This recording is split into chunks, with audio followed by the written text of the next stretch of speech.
Angela Merkel must swallow her pride by appointing Friedrich Merz to a key ministerial role, or risk Germany falling behind post-Brexit Britain, a former MEP has said. Mr. Merz yesterday narrowly lost out to Armin Laschet in the CDU leadership contest, putting the latter in pole position to replace Mrs. Merkel as Chancellor when she steps down later this year.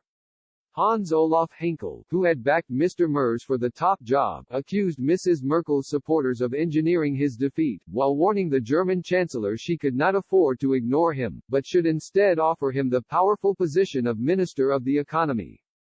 Mr. Laschet, Prime Minister of Germany's North Rhine-Westphalia region, is regarded as the Merkel continuity candidate.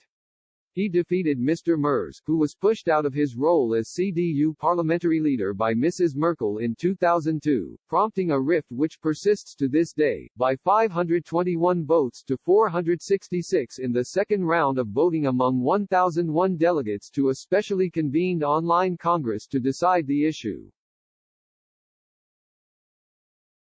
Nevertheless, Mr. Henkel, who stepped down from the European Parliament in 2019, believes the 65-year-old successful businessman, who has not been a member of the Bundestag since 2009, remains a crucial figure who must not be sidelined. He told Express yesterday, Merz was clearly blocked by Merkel's following. Still in November, Merz had a huge lead in the polls and among the party delegates.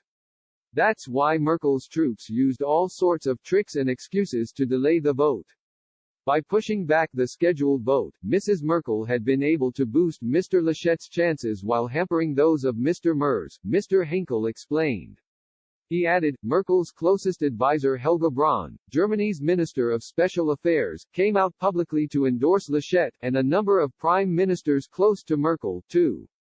Since Laschet had a public office he used this to constantly present himself in the media. Mr. Henkel suggested Mr. Merz had two options. He explained, either he waits for an attractive ministerial post in the next government, for instance as Minister of the Economy, or he steps aside completely. I am in favor of the first because as a result of Corona, Trump and Brexit, Germany is losing its economic position quickly. Merz would be the only leading CDU person with business experience.